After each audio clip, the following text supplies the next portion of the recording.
Good morning and welcome to the Mentor Education live webinar on the future of work and online learning. In many respects, the writing is on the wall. Technology is replacing jobs. The business environment is changing at a faster rate than ever before. But at the same time, this is creating a vast number of new opportunities, particularly for those who are prepared to upskill and take their qualifications and knowledge to the next level. Joining us today, we have Dr. Mark Sinclair, Iona McKimmie, and myself to take you through this very exciting topic. Mark, welcome to today's webinar. Good morning, James. Now, Mark, would you be kind enough to give us a little bit of background and information on yourself? Sure. Look, prior to founding Mentor Education in 2003, I worked in strategic management, 5 years at KPMG, a range of IT projects with the major banks and Department of Education, Department of Health. Lectured at RMIT in the MBA program, and then joined AT Kearney, which is a management consulting like McKinsey's or BCG, again doing strategic planning in the IT space. But Mentor Education is a passion. Started in 2003 with the view of helping our students achieve their big vision for jobs, outcomes, professional development, and lifelong learning. And so today I'm really excited to be here. I think the fourth industrial revolution, future of work over the next decade, is a really important and exciting topic. Excellent, thank you, Mark. And Iona, welcome to today's webinar. Iona is the Chief Executive Officer and Academic Officer of Mentor Education. Would you be kind enough to give us a bit of background on yourself, Iona?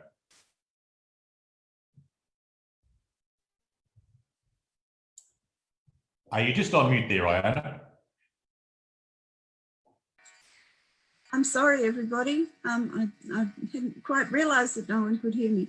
My background is in education and training, beginning back in 1987 with the Ministry of Employment and Training, Conciliation and Arbitration Commission and the Office of Women. And over the years, I've been involved in a number of roles in education and training, and both in the TAFE sector, the education sector, and in the vocational education sector. And my true passion is curriculum and ensuring that students go out into the workforce following their training with truly relevant skills and knowledge. Excellent, thank you very much. And my name finally is James Lynch, and Special Projects Manager here at Mentor Education. I'll be taking you through today's slide deck and information with input from Mark and Iona throughout. And there will be an opportunity for questions at the end. So if you do have anything that comes to mind, please jot it down and then use the function at the bottom of your Zoom windows to submit those questions when the time comes. Now, moving forward, Industry 4.0, I'm going to hand on over to you, Mark. This is really, I suppose, one of the big drivers and descriptors of what's happening with respect to the workforce, technology and automation at the moment.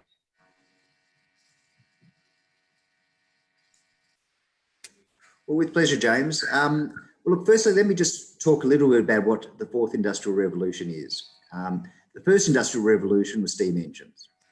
The second industrial revolution was the assembly line.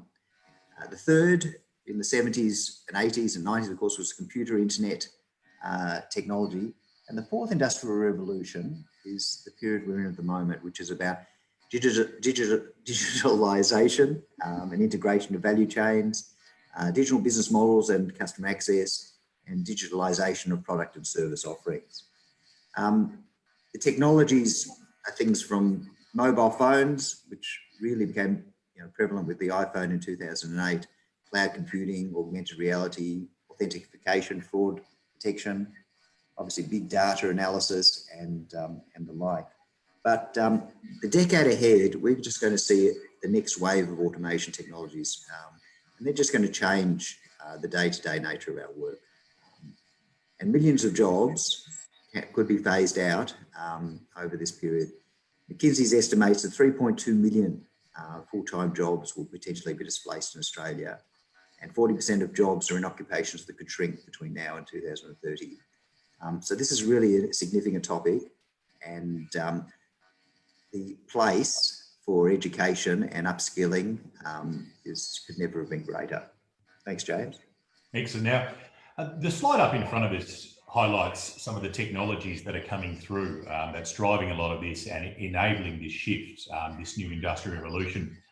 Iona, without going into too much detail, because we will cover it a little bit later on, what are some of the skills changes, knowledge changes and qualification changes that you're seeing at a high level in response to some of these drivers and changes?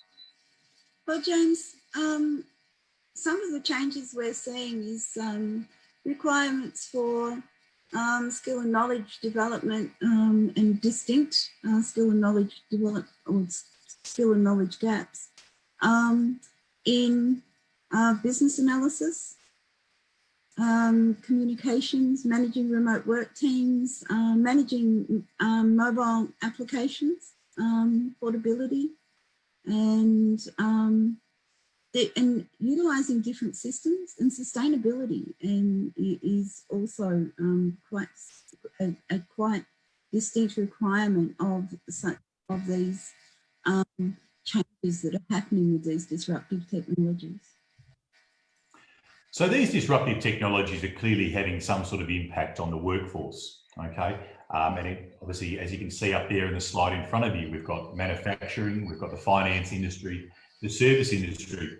Mark, I know you've got some really good examples of some of the impacts that this automation is having on some of these, the service industry in particular. Would you mind taking us through one or two of those? Look, it's all persuasive. I'll just give you some examples. So, for example, the Sydney Harbour Bridge. We used to have teams and teams of people maintaining the bridge, making sure that the stress points were identified, inspecting every part.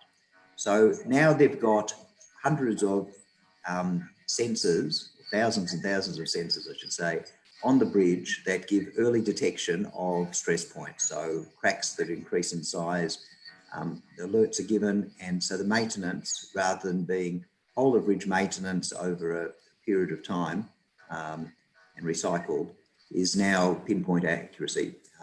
Farmers used to trawl their fence lines on motorbikes, horses prior to that, but on motorbikes, just to see if there are breakages there, cattle getting through or whatever it might be. So two things there, again, sensors identifying, you perhaps using electrical currents going through the wire, but sensors identifying where breakage is occurring. Drones are being used now to go up and down fence lines to make sure that that's in place.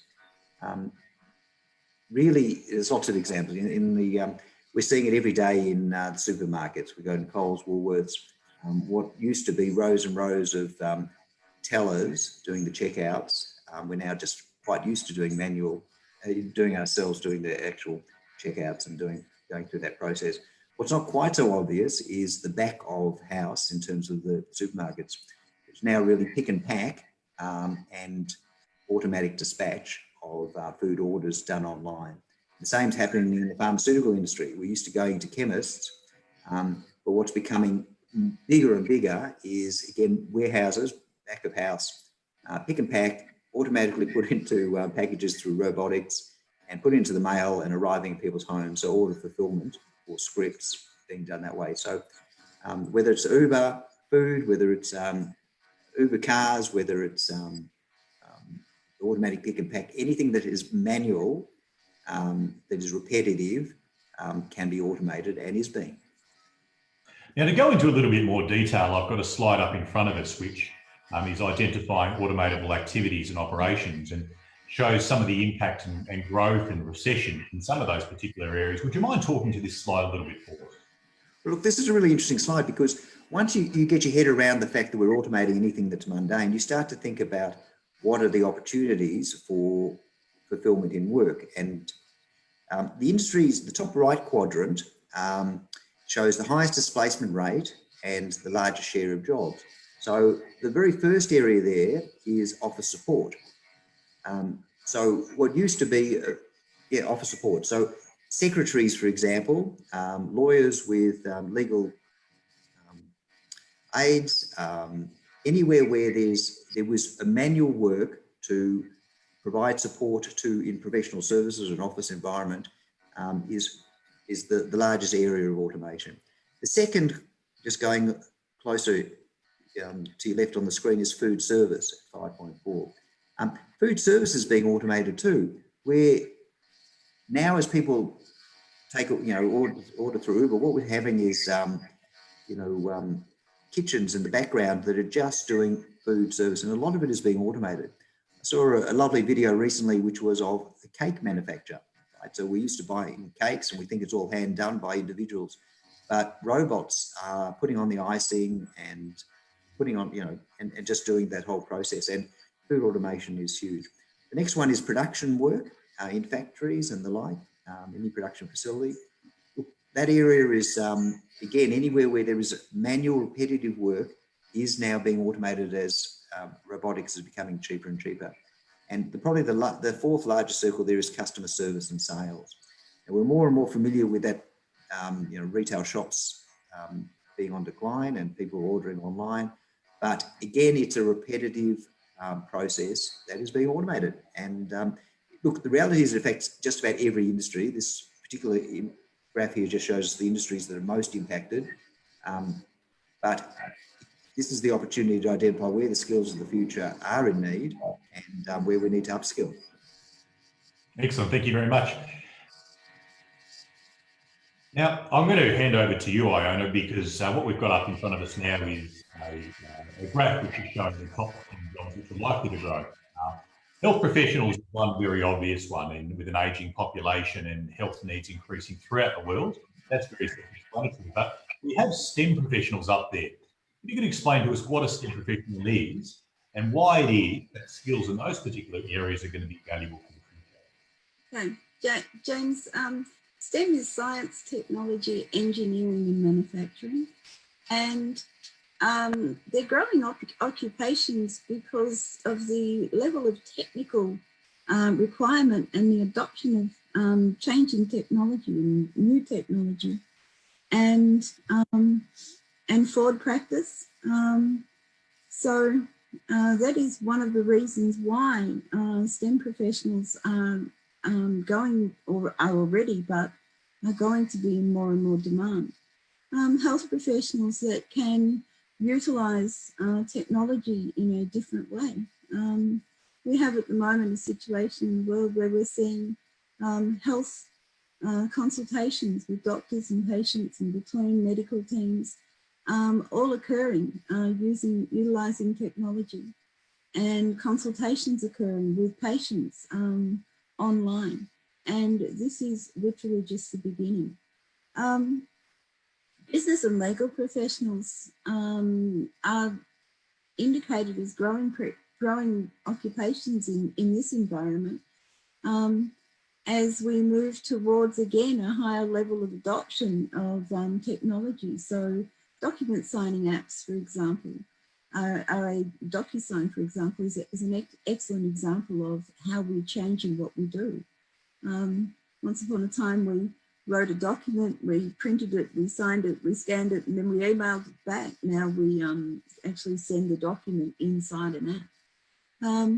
So in science, technology, engineering, and manufacturing, with automation becoming more and more prevalent, just going back to Mark's example of making a cake. We've also got areas such as self-drive cars and transport systems and logistics that are completely automated, which are being trialled in some places in the world already. Excellent, thank you very much. And a little bit closer to home, what we can see, and I think coming on the back of what you said, is by 2030, it's expected that 1/4 of Australia's workforce will be professionals, and driven by a shift towards non-cognitive based roles. And again, I'm going to hand on over back to you, and I do apologise, but this idea of cognitive based jobs, or high level cognitive based jobs, would you provide a bit of insight and I suppose a description as to what that really means? So with the advent of technology, rather than it being rather than roles being task focused and process focused, we're moving to a or we're actually very much moving to an environment where people in roles undertake a deeper level of analysis than we have before. So because more information is provided to us, we need to be able to assess the information. We need to be able to determine outcomes from the information and make recommendations. So it calls in a whole range of new skills or more concretized skills in different ways. And one of those skills is communication as well.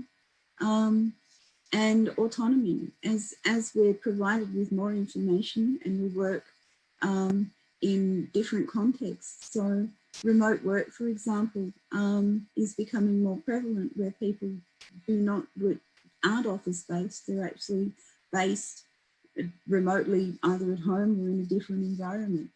And the world has become a very small place as well. So we share information globally, and we source information globally, and we analyse that information and apply it in our work lives.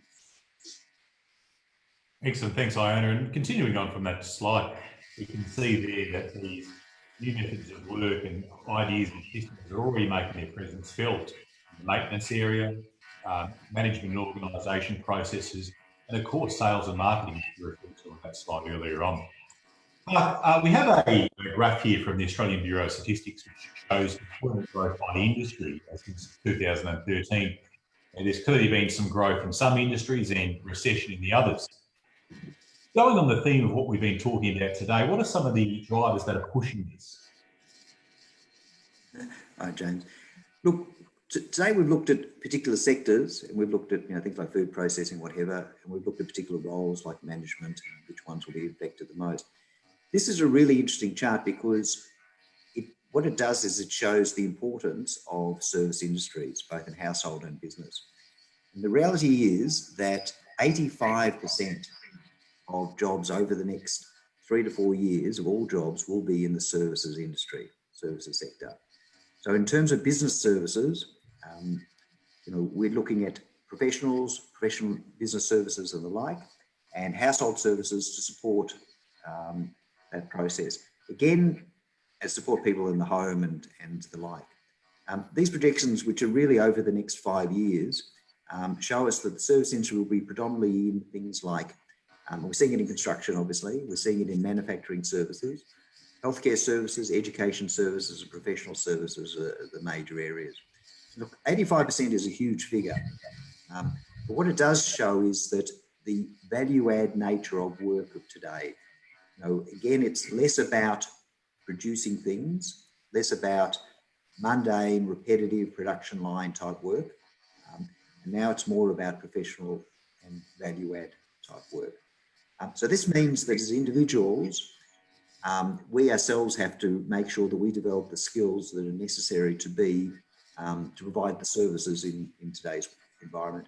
And if we're an employer or we're looking at starting up our own business, it's all about the value add. Okay, it can be done manually, it'll be offshore. But if we can add real value, right, and it can be real value in terms of social media, content, writing, strategic, anything of that nature, then there's a future for us. And really that's the topic for today. How do we upskill so we add real value? So we've had a look at what's been happening since 2013. Let's have a look at what's going to happen over the next 4 years and take us through what we've got in front of us, which is a projection for employment growth in specific industries until 2024 May. So, well, look, this particular graph puts it into perspective because the orange bar right in the middle is the all industries average. Okay, so this shows us the industry sectors as we recognise them in Australia, and which ones are grow, which are on the right of the graph, and which ones are in decline on the left in terms of future growth. So if I take the very far right, all we see there is professional, scientific and technical services. And not every one of us are going to be professional or scientific in nature or technical in nature, but that's certainly the area of the biggest growth, and it's the area and opportunity for support and value add in that space. Next is healthcare and social assistance, education and training, arts and recreational services, accommodation and food services, and construction. Okay, so they're all service related, and they're all value add in nature. On the other side, again in decreasing order, but still significant, is administrative and support services. In that space, it's going to be the value add, it's going to be the automation of those services, it's going to be the workflow nature of those services. General other services, mining. Now, mining is a fascinating area because, you know, we all still envisage going down in the mines with a canary in a cage, but the reality is mines of today are trucks that are all autonomous, working 24/7, so driverless.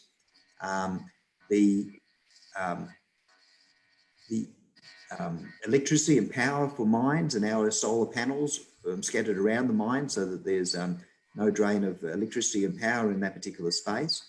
And even in the mines themselves, we've got as much autonomous automatic working machines as you can imagine.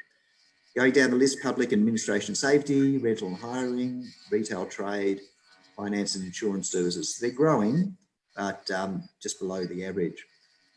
So all this information and data is really important for us as individuals to try to picture where we want to go in the future, where we want to take our business in the future, and it's all about value add. Excellent, thanks, Mark. Now, Iona, with these industries in mind, I'd like to hand on over back to you to get a bit of insight into the skills that are going to be applicable, and perhaps even more to the point, why they're going to be applicable. Thank you, James. There's a number of skills that we can consider will be necessary in the future. In all of those industries, there's some common things in roles, and we know that there is an identified skills gap in some of these industries. So literacy, obviously, we're going to require a higher level of literacy and numeracy to interpret documents, interpret data, undertake analysis, prepare reports, problem solving. We're going to, again, need a wider and deeper knowledge of how to take that vast amount of information that's available to us and apply that to a challenge and seek solutions. And obviously ICT or technology skills. We're going to, as we move forward, have a wider range of technology that's available to us that provides us with much deeper learning. And that's where, again, our analysis skills are going to be incredibly important. And autonomy, the soft skills of autonomy, as it's referred to here on this slide, is about communication, as is coordination and collaboration. We're working remote. We will be working more and more with remote work teams and teams that will be in a variety of different places.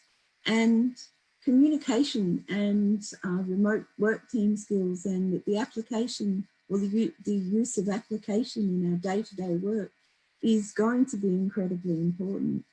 And it's the other things that will be very, very important in this context will be the ability to self-initiate, because we will need to take responsibility in interdisciplinary teams that we haven't previously worked in before, and the communication within those teams. So these are all incredibly necessary skills for the future. Oh, and look, yes. Yeah, look, and I will stay with you, Iona, because a number of years ago, the World Economic Forum predicted the key skills for 2020, which of course is this year. And a theme coming through from those last 2 points on the previous slide seems to encompass quite a number of these. Why is it that these are so important? I mean, you mentioned this idea of autonomy, but there's a real strong theme of emotional intelligence, working with other people, and essentially communication. As we move more and more towards portability and we move towards working with remote teams and incorporating a wider range of applications in the day-to-day tasks. For example, I'll use Microsoft Teams as an example here. The application of Microsoft Teams in our day-to-day tasks means that we have a team forum, We have a communication channel that we haven't had available to us before. But we also communicate with others. We can have direct calls. We can do video conferencing. We can have formal meetings, share documents, create wiki pages for additional information for specific purposes and projects. And we also work with an interdisciplinary team in one place. So if we're thinking in terms of emotional intelligence, for example, that means that we have our wider interdisciplinary team in one space, although they may be in remote locations.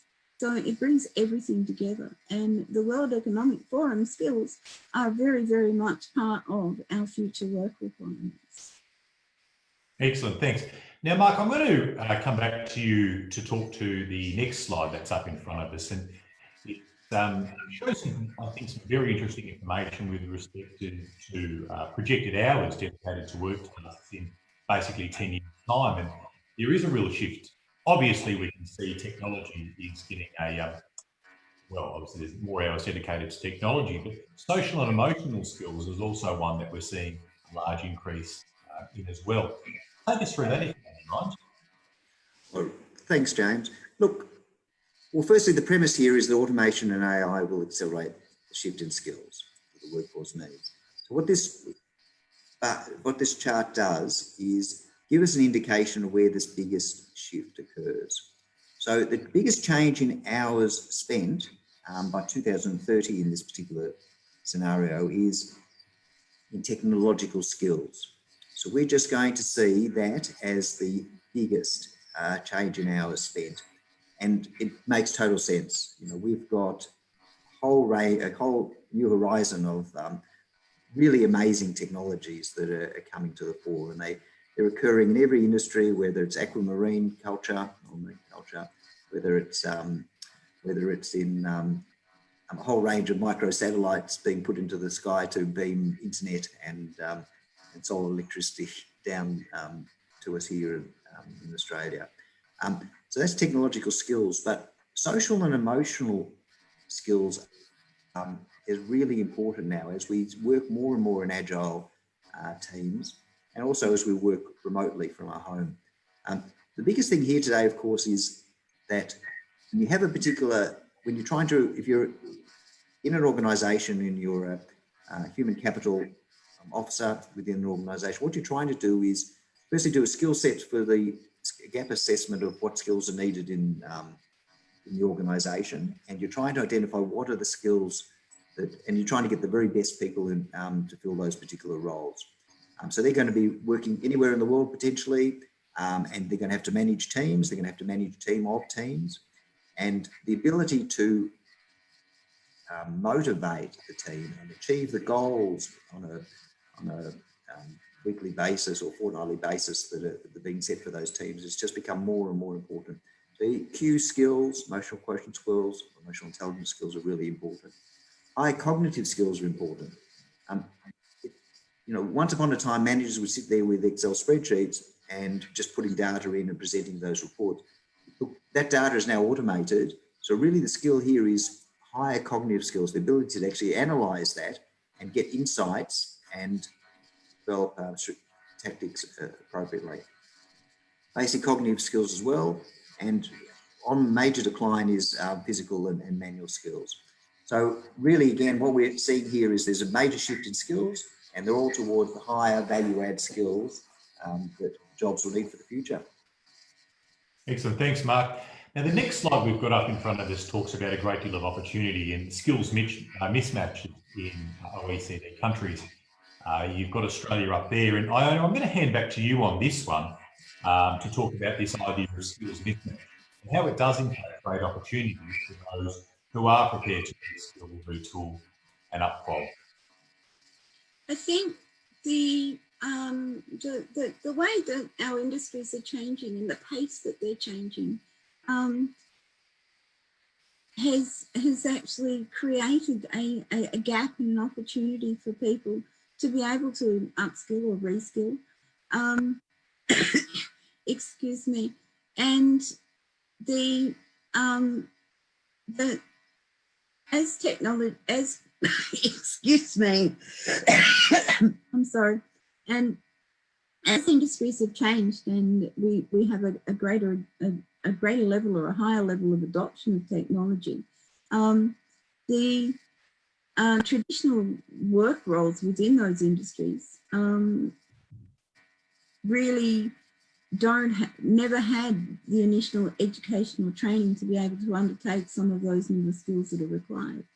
And so there is a very big opportunity here where people can actually reskill and bring their skills forward to be able to meet the requirements of the new way of working. Thanks, Iona. And at a high level, certainly it has implications for the economy, but bringing it down to the business level, there's implications there as well. In the graph in front of us, we can see that CEOs are identifying shortfalls in skills as one of the biggest threats to their businesses. Now, you're acting in a role as a CEO at the moment, Iona. How much of a concern is this for you? And how much emphasis do you put on the value of investing in your staff and providing with the means to retool and reskill in this environment? I think it's incredibly important, James. The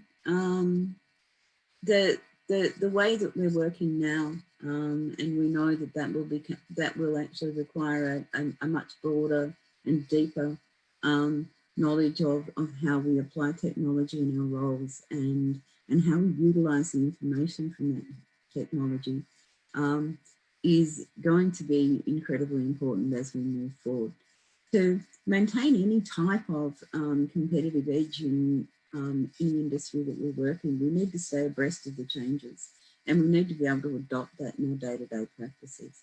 And the place where we start, of course, is with our staff, investing in our staff. And workforce planning is incredibly important if we're not looking at our job families and our job roles and ensuring that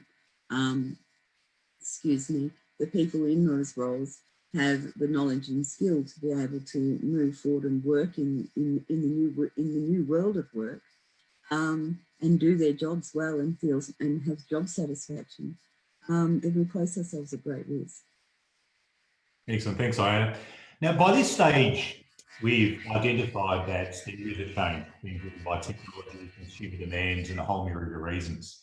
There's opportunity for those who are willing to upskill, but probably more importantly, there's a need for employers, organisations, companies as a whole, not to mention economies, to put their population in a position where they can do this. Now, going to school or going to university or retraining in a face-to-face environment, particularly when you're busy working, running a family, running a household, can be difficult. And online learning has come in a big way in the last 10 years or so to allow people to upskill in a particular environment. Now, with your extensive experience in the academic space, can you talk to us about some of the benefits of online learning and what it may in fact look like for people out there who haven't had exposure to it before? Online learning has truly evolved, especially in the last couple of years. Again, with the changing world of work, we've also changed the way we learn and changed the way that we deliver learning and created communities of learning.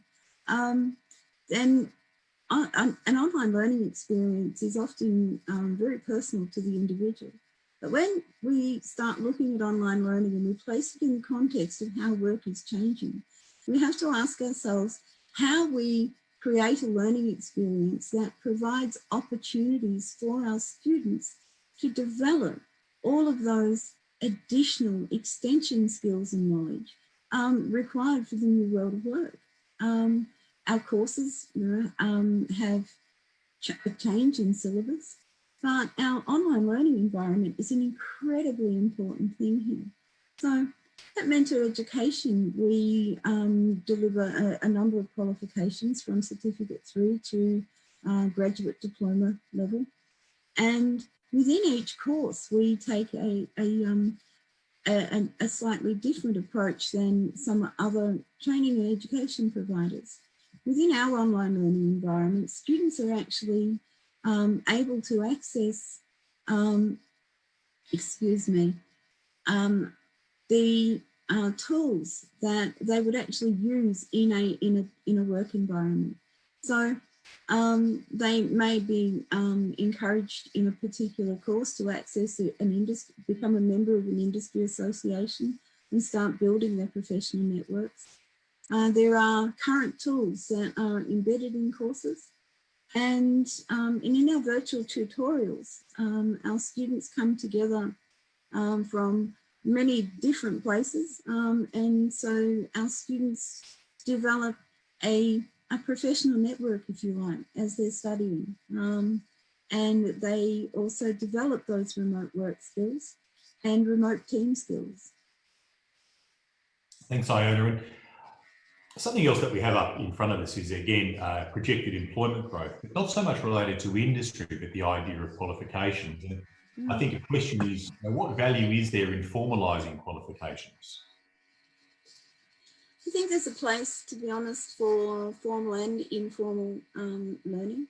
Formalising a qualification, of course, is very important. As I'll use the example of one of our students who started with us with a Certificate 3 in an entry-level position, and is now a senior manager with a financial institution, having completed an advanced diploma. Now, that particular student that I'm using as an example, over 10 years, formalised their education, which was required for their industry.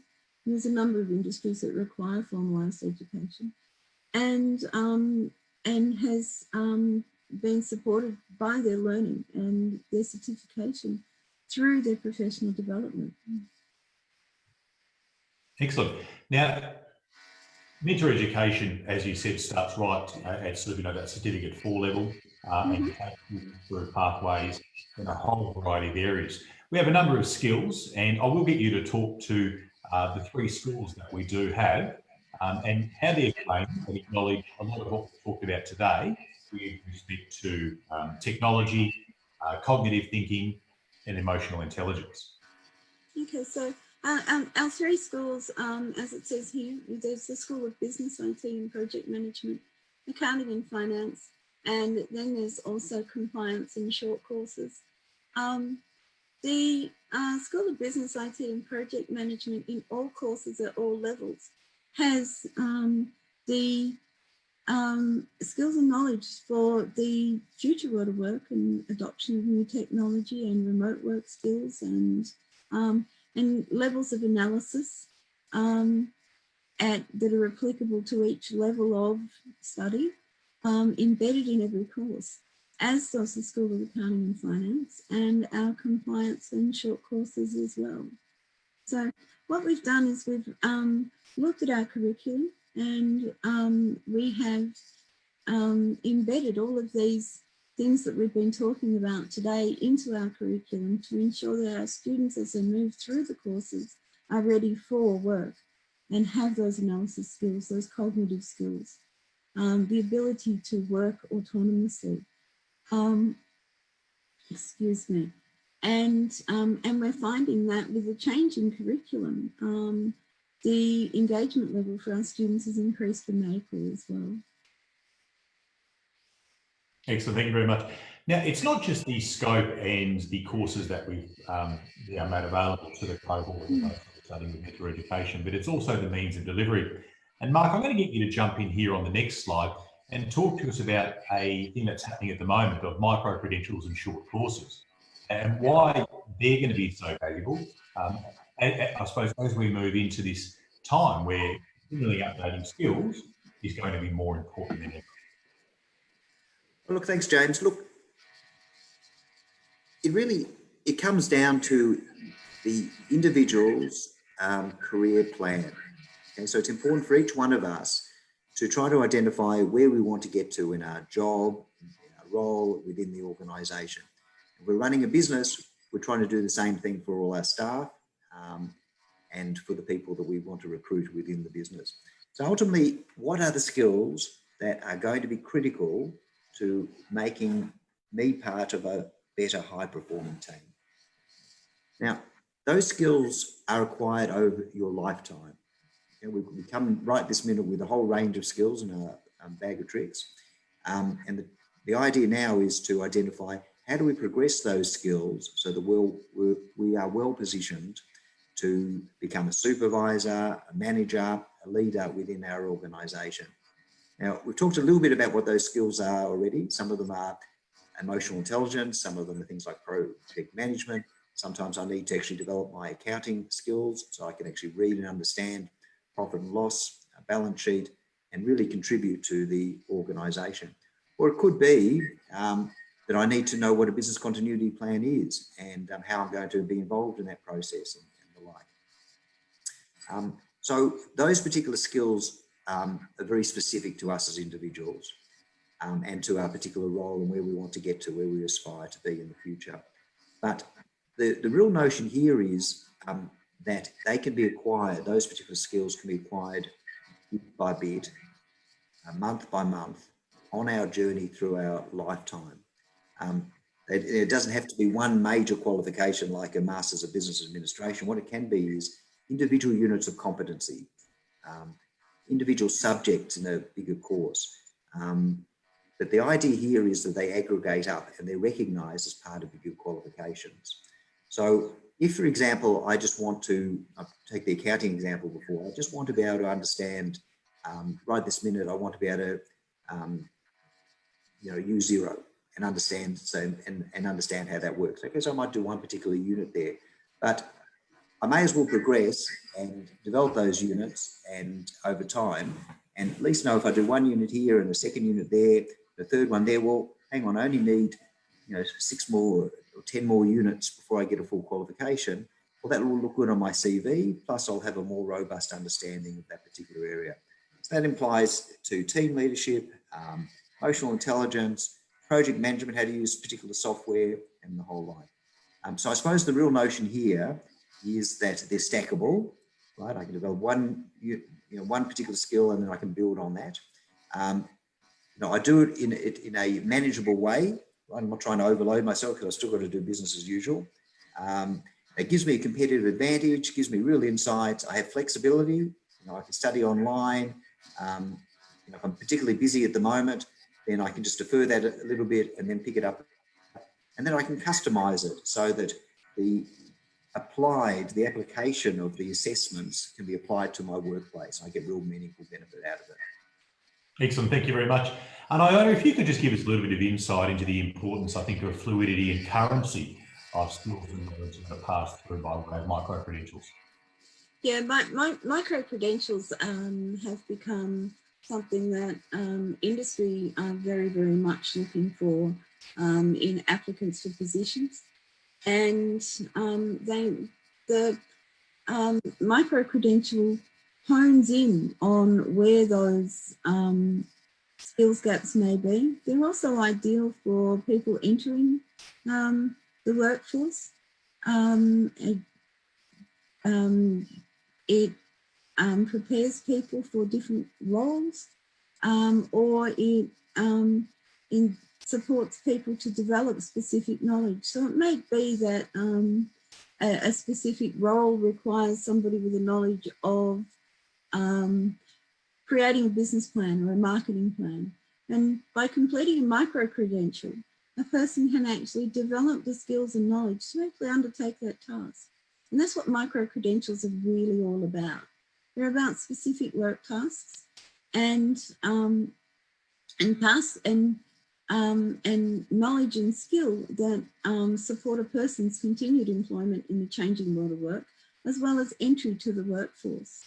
So we see a number of micro-credentials available now, and those micro-credentials can range from working with a remote work team to learning about specific apps, business analysis, financial analysis, emotional intelligence, how to manage a remote work team, how to create a workforce plan.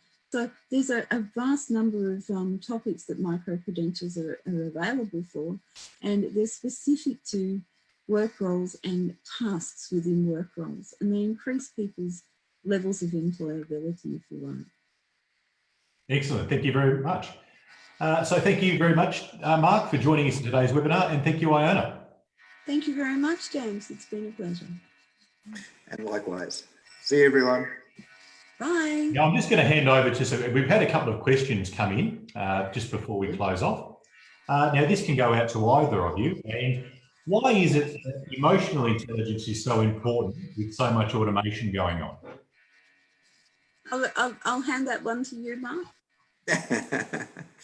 Hey, look, in the world of work of the future, it's all about getting the most out of teams. Okay, it's no longer about one person as the hero in the organisation. It's the collective. It's like being in a high performance team where everyone just knows what the other's going to do, and we all work together to achieve our goal. Or the old analogy of the right people on the bus sitting in the right seats going in the right direction. Agile teams are usually small teams, they can be up to 8 people. Then there are teams of teams, and if you think of a big organisation, then there are divisions of teams. At the end of the day, we all have to work together, and we all have to support each other. And if someone has a weakness or someone is sick and can't, or perhaps overloaded in their particular work, others have to step in and work together as one organism, one team, so that the goals that have been set are achieved. And we do it in a meaningful way, and we do it and we enjoy what we do, and it's a really interactive experience. So team morale, team building, working with people, it's all about emotional intelligence, right? That I recognize who the people are before me, what their skills are. I pick up when they're perhaps a bit flat, or they might have something in the background, a personal issue. I recognize that, and I step in at the appropriate time to resolve that. Equally, Q is about resolving conflict, right? We all live in it's not as if we live in a conflict-free world. So where someone is feeling under the pump, and there might be a stressful situation, or you've got opposing views on a particular topic, but you have to actually identify the best option and work towards it. Or if there is a problem, you're actually on a path, and all of a sudden you recognize there's a problem, you just don't continue, you actually analyze and correct. This is the notion of feeling safe to, make mistakes, but we all pick up on it, and we actually learn from it, and we develop. So all those skills need to be developed. They don't necessarily come naturally. Some people are better than others, but actually doing a course on emotional intelligence identifies your strengths and weaknesses, your team's strengths and weaknesses, particularly if you do it all collectively. And the learnings from that really are very enlightening and empowering, and helps you towards being part of a high-performing team, which is, you've got to say, the most exhilarating feeling. When you kick goals and you really achieve something and you're high-fiving because you've all worked really well as a team, nothing better than that. Excellent. And one more question. I'll actually direct this over to you, Ian, before we close off. How long do micro-credentials take to finish? Micro-credential commonly it depends on the micro-credential and the complexity of the micro-credential and what topics that we're doing. But commonly, a micro-credential would take somewhere between 4 and 12 weeks to complete. Excellent. Okay, thank you very much. And that's it for questions today. So once again, Mark and Iona, thank you for joining us today. Thank you, James. And if anybody has any further questions, feel free to contact us, me direct, james@mentor.edu.au, or visit the Mentor Education website, www.mentor.edu.au. Thanks again for your time, and we look forward to touching base with you again soon. Bye. Thank you. Bye-bye.